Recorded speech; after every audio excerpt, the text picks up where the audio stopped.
Hello, flirties. Let's get into it. This conversation all about getting over a situation ship. I thought it would be fun to go over some terminology for what we can call a situationship where we probably understand these relationships, which they are relationships, but they're relatively undefined, or maybe they are defined like someone is calling you their girlfriend, their boyfriend, but then saying something like, oh, we're not dating. Or maybe you call them out and you're like, oh, so having so much fun hanging out, right? Really enjoying our dates. And they're like, no, we're not dating. I never said that. So generally speaking, these are connections that mirror, mimic relationships, aka they are relationships, but one or both people aren't calling them relationships. They are undefined in some way. Okay, so from the comments you all left on one of my videos a little bit ago, one person said, humiliationship was the best description I heard recently. Oh my gosh.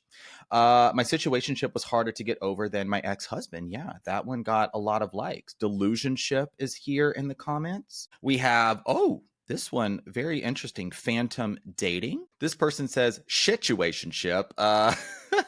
I'm still not rating this explicit. This person says crashing out. This person says deluluship, dating purgatory, directionless orbit. Y'all really came through. I could go on and on. Y'all are really, really creative. Needless to say, we all have some thoughts and feelings about what is the situationship and what do we even call this? So, whatever terminology you want to use, let's recognize that these are relationships where some of the characteristics, which I talked about just a few moments ago, they tend to be pretty intense in some way. Maybe they're intense physically, there's a lot of attraction, perhaps some hooking up.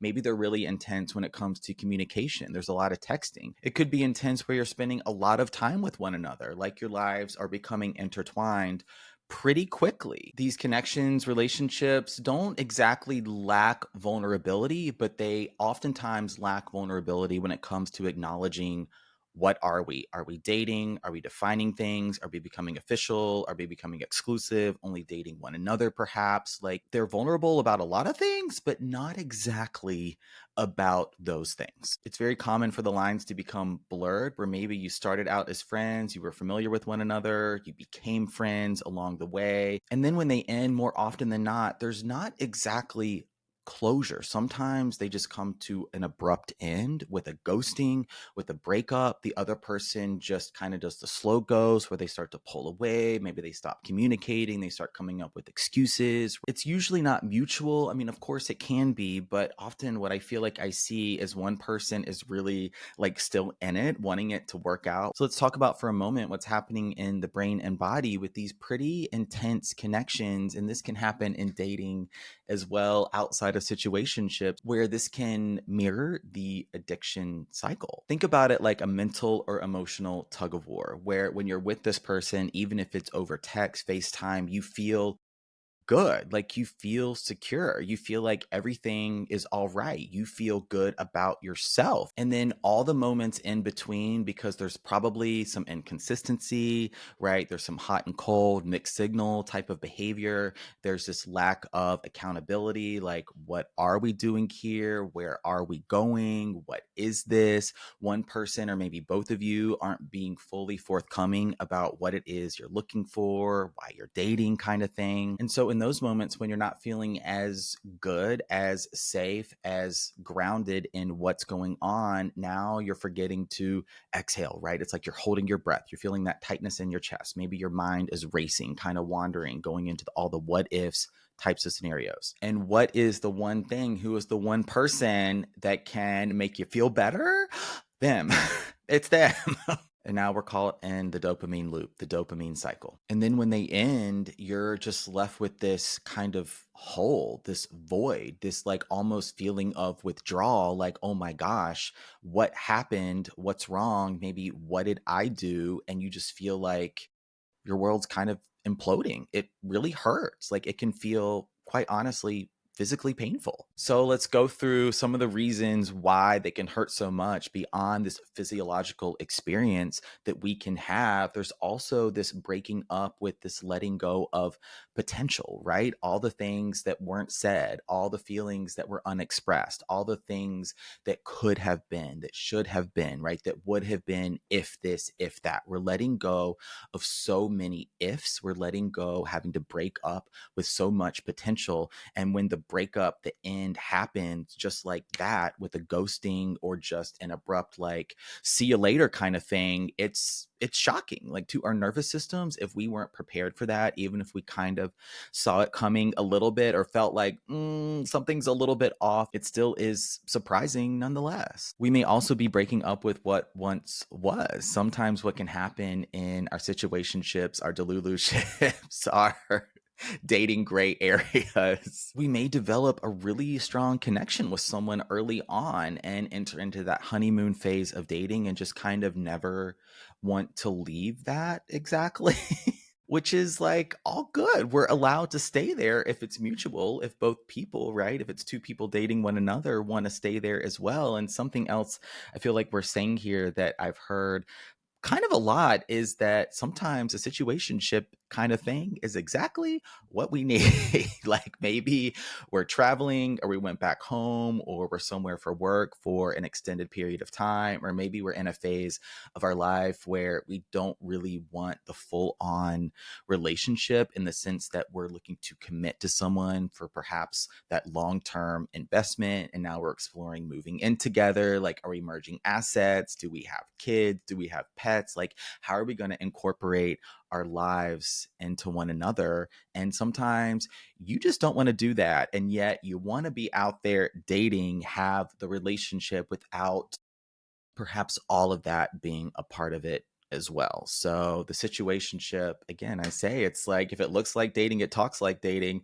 it's freaking dating. And even the mutually agreed upon, let's just say, situationship, when it ends, it can still really hurt. All right, now back to a few more reasons why the breakups can hurt so much. It's also, we're breaking up with a little bit of the fantasy of, maybe we really liked how we felt around this person. Maybe they brought us a lot of comfort, a lot of joy, a lot of excitement, a lot of pleasure. And we wonder, will I ever find this again? Maybe this was my only chance. Maybe it's never going to happen for me, kind of thing. And like I was sharing a few moments ago, these connections are, I mean, all dating in a sense is chemically driven. Like, there's a lot of stuff happening in the brain and body. And yet these relationships, the situationships, tend to be a little more chemically driven. And one of the reasons for this is, I mean, let's get into some of the elements of the situationship. We talked about this, right? The strong physical connection, possibly, not necessarily, but possibly.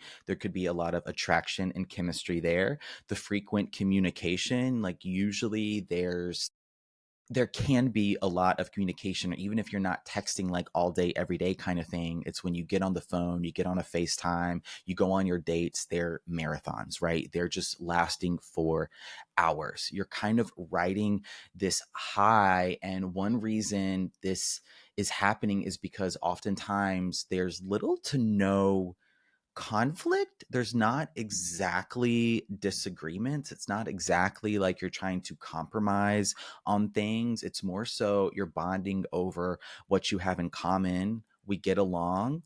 There's some chemistry. Let's just keep going with this. You're in some ways getting the best of a relationship without calling it a relationship, without having those conversations like, so when are we moving in together? Or maybe you're a single parent, perhaps they are, you both are, like, so when are we meeting the kids?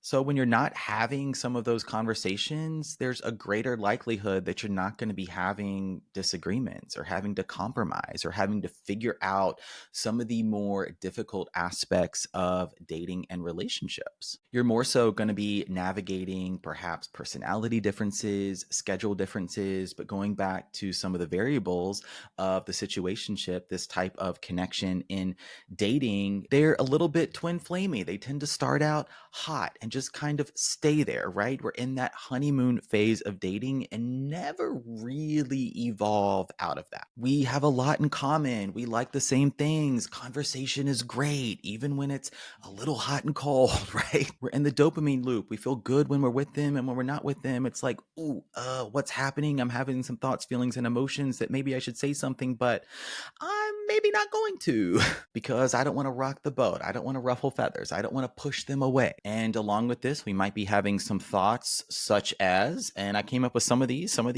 y'all done told me. Are they going to regret losing me?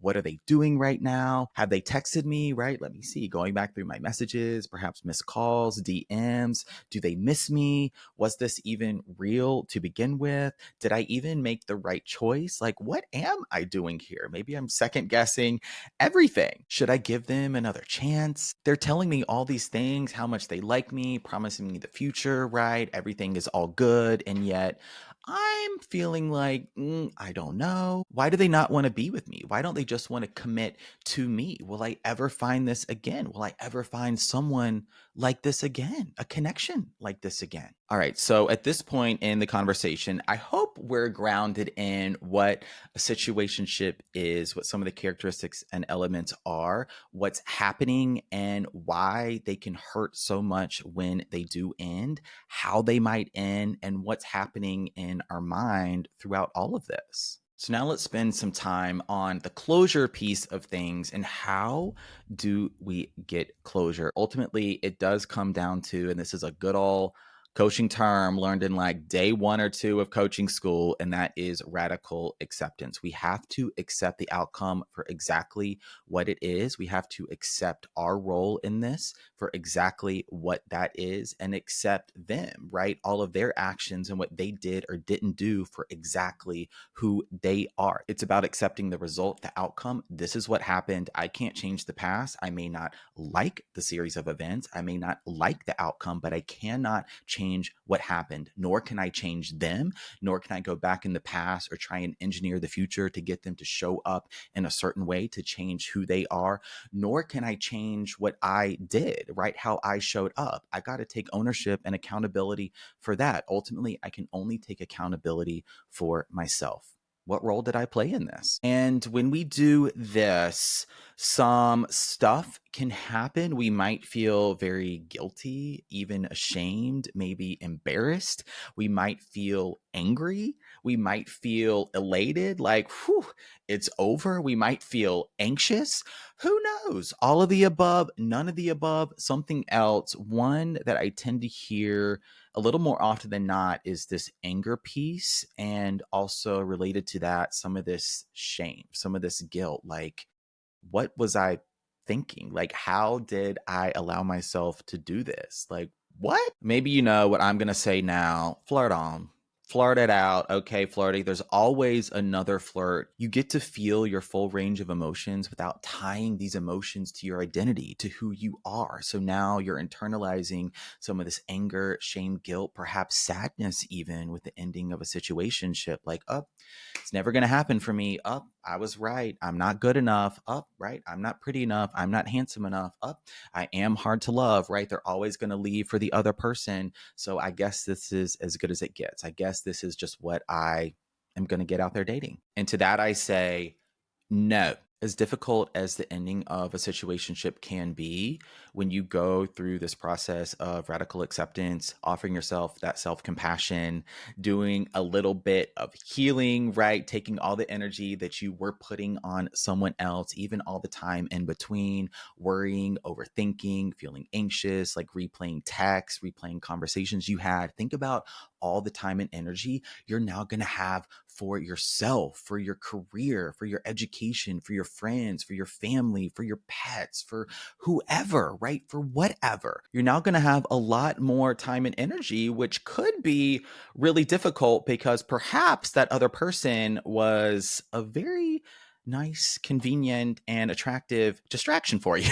And now that distraction is gone. Maybe you're really outsourcing a lot of not exactly your self worth, but you were looking to them to feel good, right? They were the thing that brought you a lot of joy, happiness, even though there was probably some worry, some anxiety, and uncertainty in all of this as well. Ultimately, what I want to say here is even though it can really hurt, we do have a lot of control over our own experience, even when there's going to be likely a grieving process that happens. And two things here is you don't let go of what you don't want to lose. And as part of this, we have to recognize that that other person, they were willing to let you go. They were willing to lose you. And I know that really hurts and that really sucks, but we don't let go of or lose ourselves in this. This is where we double down on our self love, our self compassion, esteem, confidence, worth,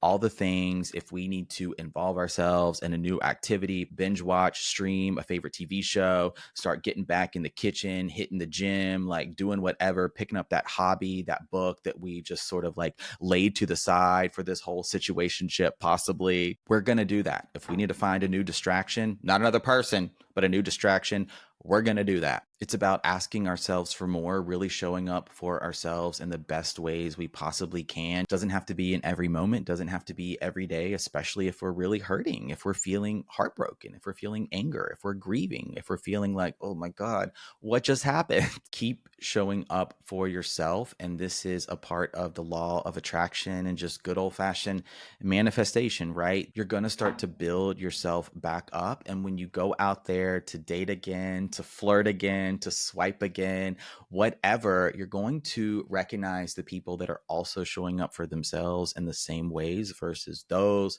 who aren't. And you're going to be okay. Florida, you're going to be okay because the flirt coach said so. All right, as we start to conclude this conversation, a few scenarios that may happen if this situationship ends, perhaps not in a ghosting or an abrupt breakup, something like that, and this person is just like, oh, right, let's just be friends kind of thing. You do not have to do that. Or if this is someone that is going to be in your life, or perhaps you started out as friends before, you get to establish some really clear boundaries about what a friendship looks like, because they do not get boyfriend or girlfriend access to you unless they are your boyfriend or girlfriend, right? Unless you are dating. That's a boundary I'm really clear about in my life. What works for you though? If you are connected online on the socials and maybe you've heard of orbiting, so like someone that's watching your stories, they're kind of in your DMs a little bit, in your likes, your notifications kind of thing, you don't have to have anyone following you that you don't want to have following you. You can do the remove, you can do the block, or have them follow you as long as you're okay with it. It doesn't give you anxiety. You're not looking at like, oh my God, did they like my post? Oh my God, did they see my story kind of thing? As long as that's not happening, like do what's best for you. I just don't want this person preventing you or blocking you from really going out and flirting with, dating other people. We got to leave the past in the past. One other thing that can happen is if you feel nostalgic, if maybe like you met in a certain place, maybe your hometown, and now you're going back home, or maybe you're going to a place or drive by a place where you had a date or a really like fun, cute memory, or perhaps it's just Sunday and you're getting the Sunday scaries. Maybe you're having some feelings of loneliness and you're really trying to like fight the urge to reach out, to send a text, to send a DM, just like send something like, hey, right, I'm thinking about you, without exactly saying I'm thinking about you kind of thing. I'm not going to tell you don't do it, but also probably don't do it because what purpose would it serve? Why are you opening Pandora's box? Is that the right analogy here? Why are you looking in the past? You're just in your feels. Look forward. Say, universe, thank you for making me who I am. Thank you for giving me the strength that I've got. Thank you for giving me all these amazing flirty skills. And thank you for bestowing upon my future self all of these amazing opportunities and chances and connections that have yet to come. I'm looking at that. All right, that's going to do it for this Flirtini getting over a situationship. I hope you enjoyed this. Thank you so much for being here. Please rate, review, subscribe to the show. Y'all, leave me some love if you're listening, if you're watching. You can do a comment, you can do a thumbs up on YouTube, you could do a subscribe, leave a rating, Apple, Spotify, or whatever platform you may be listening on. I really appreciate any support you can offer for the show. It helps so much and gives me that extra bit of motivation just to keep doing this. So thank you so much for being here, for your support. All right, that's going to do it for me, Benjamin, the flirt coach, and gay Libra here at Flirt Headquarters Flirty. Happy flirting.